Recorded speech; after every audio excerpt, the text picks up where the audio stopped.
gente, eu sou Isabela, estudante de astronomia aqui no Observatório do Valongo, e a gente está aqui com o segundo episódio do Ciência na Sociedade. Hoje a gente trouxe o pesquisador Luan e ele vai começar contando pra gente um pouquinho da história dele com a astronomia, como que surgiu essa ideia na cabeça dele, qual é a sua trajetória e um pouquinho mais. Por que você se interessou pela astronomia? Oi, Isabela, muito obrigado pelo convite, é um prazer estar aqui falando com vocês. Bom, diferente de muitas pessoas que sempre tem algum momento, algum livro, né, que levaram para a astronomia, isso não aconteceu comigo, né? Eu não tenho uma lembrança de um momento, ou de um livro, ou de alguma palestra que eu vi que tenha me deixado fascinado. Eu tenho uma lembrança de que é algo que eu sempre gostei, desde muito pequeno. Eu ficava observando o céu, fazia desenhos do sistema solar, né?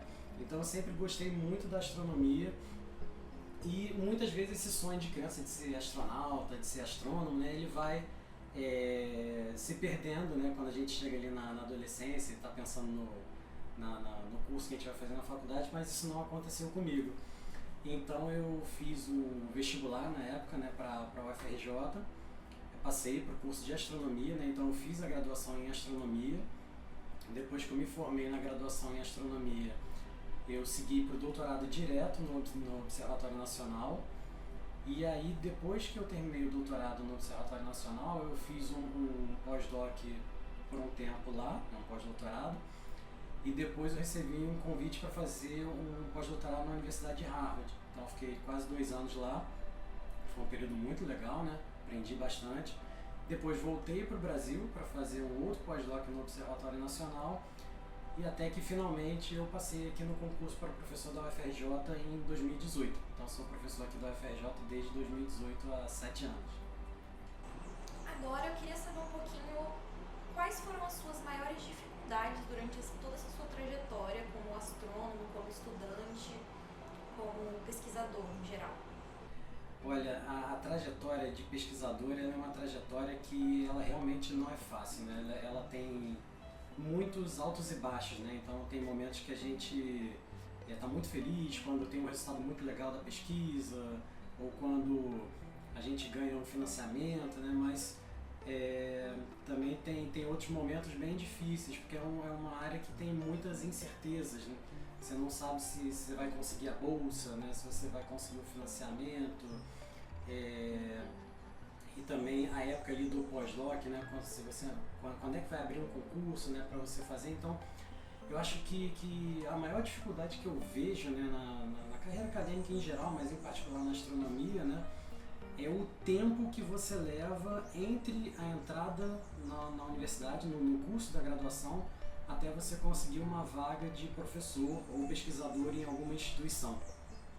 Então esse tempo é muito desafiador, porque você tem que ser muito resiliente, né? Você tem que se manter empolgado, você tem que se manter ativo, né? Pesquisando, apesar de não saber quando vai abrir uma vaga, e quando abre um concurso, às vezes é uma vaga só, com uma concorrência muito difícil, né? Com profissionais muito qualificados, né? Então realmente acho que essa é a maior dificuldade que eu vejo, né? Você conseguir ficar por tanto tempo, se manter motivado por todo esse período entre a graduação, que aí a graduação são os 4 anos, mais uns 2 de mestrado, depois uns 4 de doutorado, mais alguns pós-docs. Então talvez seja um tempo aí de 10 até 20 anos que você tem que se manter motivado para continuar na carreira acadêmica, né? Então eu acho que esse é um desafio muito grande. E qual foi a maior conquista que você teve na sua vida, assim, como pesquisador? Olha, eu considero que eu tive 2 grandes conquistas na carreira, né? Falando sobre elas agora, a primeira é ter me tornado professor aqui na UFRJ. Sempre foi o meu sonho. Eu fiz a graduação aqui na UFRJ, então eu sempre tive esse sonho de ser professor aqui na UFRJ. E na astronomia, a gente não tem essa certeza de onde a gente vai ficar, porque são poucas vagas, então a gente não pode fechar portas, né? De repente você vai fazer um concurso para um outro estado ou vai se candidatar para uma vaga em outro país, né? Mas eu sempre tive esse sonho de fazer ciência aqui no Brasil e em particular na UFRJ, que foi onde eu me formei. Então essa foi uma das grandes conquistas da minha carreira, ter conseguido uma vaga de professor aqui. e a outra foi ter recebido um convite para fazer pós-doutorado e pesquisa em Harvard, né? Então, não é todo dia, né, que você recebe um convite para trabalhar na Universidade de Harvard, né? Então, quando eu recebi um e-mail de um pesquisador que eu conhecia me convidando para fazer parte do grupo dele, eu fiquei muito feliz e, obviamente, não pensei duas vezes. E, felizmente, na época, tinha um programa muito legal do governo federal chamado Ciências Sem Fronteiras, que dava bolsas, né, para os estudantes irem fazer aperfeiçoamentos no exterior, seja mestrado, doutorado, e no meu caso foi um pós-doutorado, né? Então essa também foi uma grande conquista, ter a oportunidade de trabalhar e fazer pesquisa na Universidade de Harvard com acesso a uma infraestrutura muito boa, com acesso a vários pesquisadores renomados e várias pesquisadoras renomadas do mundo inteiro também. Então foi um período também muito legal na minha carreira. Agora partindo um pouco para a parte de pesquisa, qual que é a sua maior área, a sua grande área de pesquisa, no geral, assim, para a galera ter um resuminho de com que o Luan trabalha? Olha, eu trabalho principalmente com astrofísica estelar, ou seja, eu estudo as propriedades das estrelas, a evolução das estrelas, só que o meu foco não é em qualquer tipo de estrela. Eu gosto de estudar as estrelas que possuem planetas, que assim como o Sol, várias outras estrelas possuem planetas também. Então, desde o doutorado, eu venho estudando essas estrelas com planetas, que o objetivo é tentar entender quais são as propriedades estelares que influenciam na formação, nas características e na evolução desses planetas. E o objetivo final é trabalhar com a questão da habitabilidade. A gente quer entender quais desses planetas são habitáveis e poderiam abrigar formas de vida similares às que a gente conhece aqui na Terra. Então, é uma astrofísica estelar que vai indo na direção da astrobiologia. Então, eu trabalho com esses três grandes temas, né? Estrelas, exoplanetas e habitabilidade ou astrobiologia. E por que você escolheu essa área de pesquisa? Olha, eu sempre tive interesse nessa área. Eu sempre tive muito interesse nessa área de busca de vida fora da Terra, né? Quando eu estava prestes a fazer o vestibular, eu tinha uma dúvida, né, se eu ia fazer astronomia, mas eu me interessava muito por genética, biologia também, né? Então eu sempre tive muito forte essa parte da astronomia, mas a biologia e a parte da genética me balançou um pouquinho, né? Então eu pensei que eu poderia trabalhar com a busca de vida que juntaria as duas coisas. Então, quando eu estava fazendo a graduação aqui no Valongo, eu conheci o professor Gustavo, né, que me apresentou essa área da astrobiologia, e a gente até fez alguns projetos, e aí isso me empolgou muito, tanto que quando eu fui buscar um projeto para o meu doutorado, eu já busquei uma pesquisadora, que foi a professora Kátia Cunha, né, do Observatório Nacional, e pedi um projeto na área de estrelas com planetas, e foi muito legal que ela topou, e desde então a gente vem trabalhando nessa área que sempre me interessou, porque eu gosto muito dessa questão da busca de vida, porque ela trabalha com algumas das grandes questões, não só da astronomia, mas da ciência em geral, né? Como a vida surgiu, né? Será que nós estamos sozinhos no universo? Existem outras formas de vida? Qual é o futuro da vida no universo? Então essas grandes questões da ciência, elas me interessam muito. E qual que é o objetivo da sua pesquisa? Como que ela funciona? Qual que são as suas metodologias, assim, explicando um pouco de forma bem branda, assim, pra galera entender como que funciona o trabalho de um pesquisador. Essa pesquisa que a gente faz, ela tem como objetivo colocar algumas peças no quebra-cabeça, que é essa busca de vida, porque buscar vida no universo é muito complicado, né? Essa área da astrobiologia, ela é uma área multidisciplinar. Então tem pessoas da astronomia, da física, da química, da geologia, da biologia, de várias áreas diferentes. Então seria muito pretensioso achar que a minha pesquisa vai responder se existe ou não vida fora da Terra, né? Então a ideia é contribuir com isso. Então qual é a parte que a gente tenta contribuir? A gente estuda as estrelas que têm planetas, e a gente estuda as propriedades dessas estrelas para tentar entender como elas influenciam esses planetas. As características, como eles se formam, como eles evoluem. Porque, no final das contas, o grande resultado que a gente quer chegar é como se formam planetas similares à Terra que produzem as condições necessárias para a vida.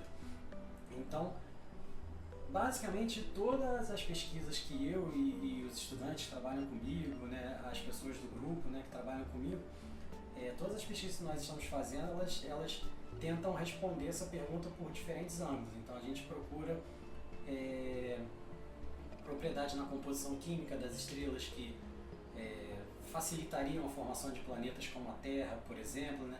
A gente já estudou atmosferas de exoplanetas, que são esses planetas fora do sistema solar, para entender quais são as substâncias, quais são as moléculas que estão nessas atmosferas e se elas poderiam gerar condições para a vida ou não, né? Enfim. Então, o grande objetivo é trabalhar na busca de vida, só que do ponto de vista dos planetas habitáveis, tentando achar esses planetas habitáveis e entender como surgem essas condições para o desenvolvimento da vida em um planeta. Quais foram os principais resultados que você teve com a sua pesquisa?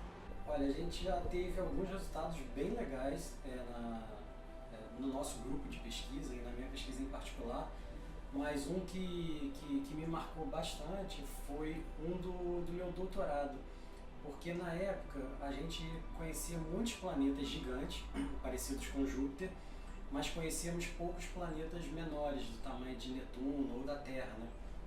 E durante o meu doutorado, nós fizemos uma pesquisa que mostrou que existia uma diferença entre a composição química das estrelas com esses planetas gigantes e com planetas menores. Só que foi uma pesquisa que a gente fez com pouquíssimas estrelas, porque tinha pouquíssimas estrelas com esses planetas menores. Então foi um resultado que a gente obteve ali, que ele ainda não tinha um peso assim tão grande, porque a amostra era pequena, mas que depois, quando veio a missão Kepler e descobriu vários planetas menores, esse resultado foi se confirmando. Então foi muito legal a gente fazer uma previsão baseada em uma amostra pequena e depois a gente ter essa previsão confirmada com os dados da fantástica missão Kepler, e esses resultados continuam sendo confirmados, só que aí agora outras nuances estão aparecendo, né, nessa relação da composição química da estrela com os tipos de planetas, né? A gente está conseguindo descobrir cada vez mais detalhes porque as nossas amostras estão cada vez maiores.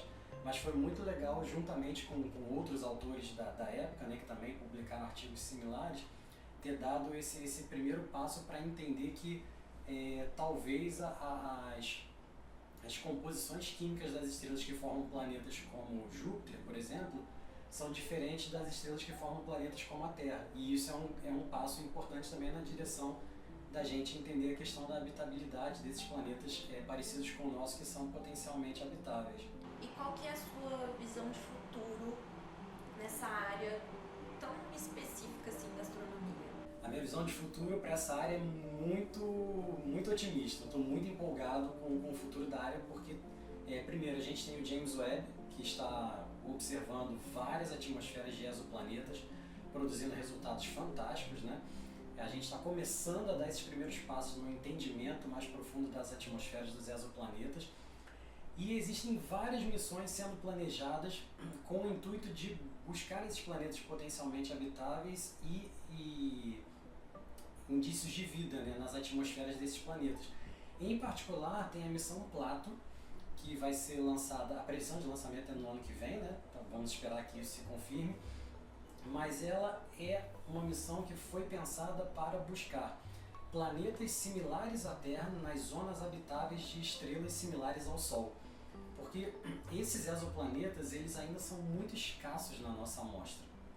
A gente, por limitações técnicas, a gente ainda não achou muitos desses exoplanetas. E a missão Plato vai ser a primeira que ela vai ter as condições tecnológicas para achar uma grande quantidade desses planetas. Então vai ser um momento chave de virada nessa busca por planetas habitáveis, porque a gente vai começar a ter uma estatística que vai dizer pra gente, será que planetas como a Terra na zona habitável de estrelas parecidas com o Sol são comuns ou não? Então isso vai ser um grande passo no nosso conhecimento a respeito da habitabilidade e do surgimento da vida. Agora, para finalizar essa parte de pesquisa, eu queria saber como que a sua área pode contribuir para a sociedade? Essa é uma pergunta muito interessante, porque eu trabalho muito com divulgação científica também, né, tentando levar a ciência para o público, e muitas pessoas sempre fazem essa pergunta, né, mas qual é o impacto direto da sua ciência na sociedade, né?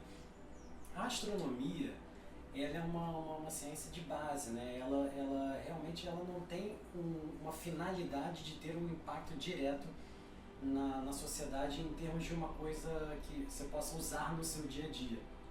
É claro que a gente tem vários exemplos de exportação de tecnologia, então, por exemplo, satélite que a gente usa para ter o nosso GPS do celular, por exemplo, né? Mas, em geral, na astronomia, as tecnologias elas não são desenvolvidas para esse fim, elas são desenvolvidas para o fim de obter conhecimento, de aprofundar nosso conhecimento em busca dessas grandes respostas, como, por exemplo, se estamos sozinhos no universo. Mas, essa pesquisa da astrobiologia, na parte de astrobiologia, eu acho que ela tem um impacto muito interessante, porque hoje nós não conhecemos nenhum planeta exatamente similar à Terra ao redor de uma estrela exatamente similar ao Sol.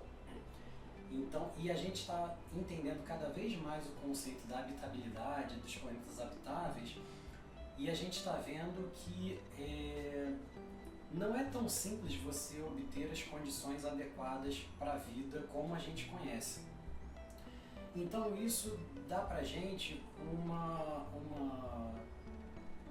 um sentimento de que a gente tem que cuidar melhor do nosso planeta, porque até hoje a gente não tem um plano B ou um planeta B. Então não é como se realmente a gente não cuidar do nosso planeta e as condições aqui ficarem ruins, ele ficar inabitável, a gente pode colonizar Marte, por exemplo. Colonizar Marte é um desafio tecnológico que está muito longe do nosso alcance. A gente pode mandar uma missão tripulada para Marte, isso já está sendo pensado, mas colonizar o planeta, isso não vai acontecer tão cedo. Viagens interestelares para outros planetas, então, nem se fala. Demoraria milhares de anos para a gente chegar em Próxima Centauri B, que é o planeta que a gente tem mais perto aqui do sistema solar, né?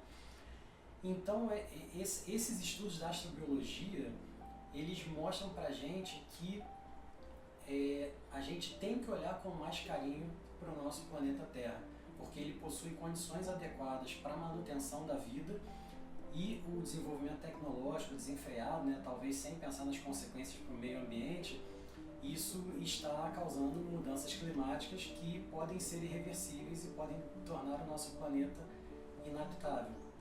E aí a gente não vai ter para onde ir. Então, eu acho que quando a gente fala sobre habitabilidade, planetas habitáveis no universo e as distâncias envolvidas, isso mostra pra gente o quão especial é o nosso planeta e o quanto a gente tem que cuidar dele. Então, acho que isso também gera um sentimento de necessidade de cuidarmos do nosso planeta e olharmos para ele e conservarmos melhor todo o nosso ecossistema.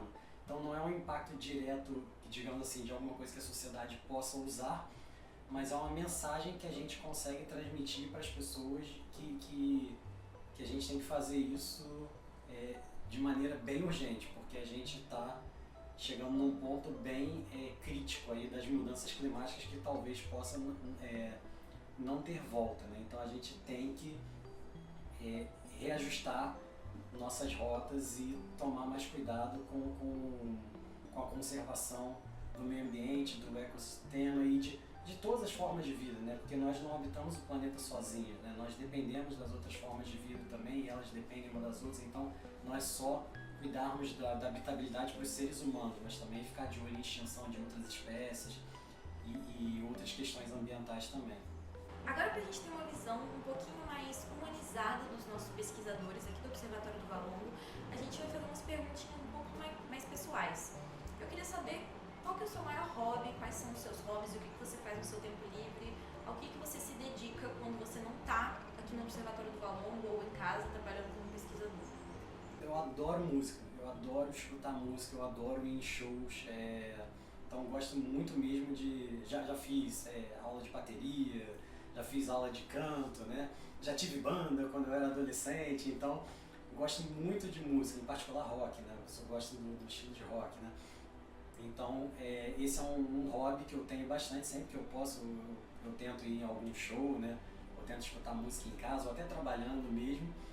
E também gosto muito de esporte, gosto de assistir esporte, né? Principalmente futebol, e de praticar também, né? Então, sempre quando posso jogo um futebol, faço um treinamento funcional, né? Então gosto de praticar esporte também. Isso são hobbies pessoais, né? Mas como eu também tenho um filho de 4 anos, então muitos dos finais de semana também acabou se tornando um hobby, fazer diversos passeios, né? E fazer diversas brincadeiras com meu filho, passar tempo com ele, que também é uma coisa que eu gosto bastante, né? Desses passeios em família, né? E a gente conseguir ir pro teatro, por exemplo, ele adora ver peças de teatro, né? Então a gente tem sempre um final de semana com bastante programação e bem agitado.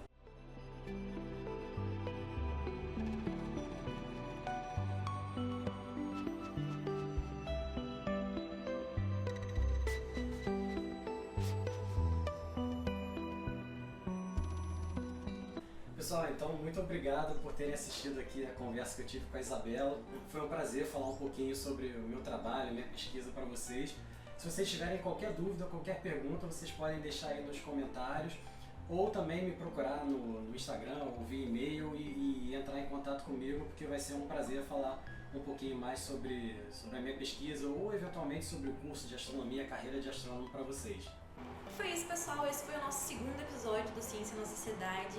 Eu espero que vocês tenham gostado. Deixem um like para contribuir e compartilhar um pouco mais sobre astronomia aqui no Brasil, sobre a pesquisa em astrofísica no Observatório do Valongo.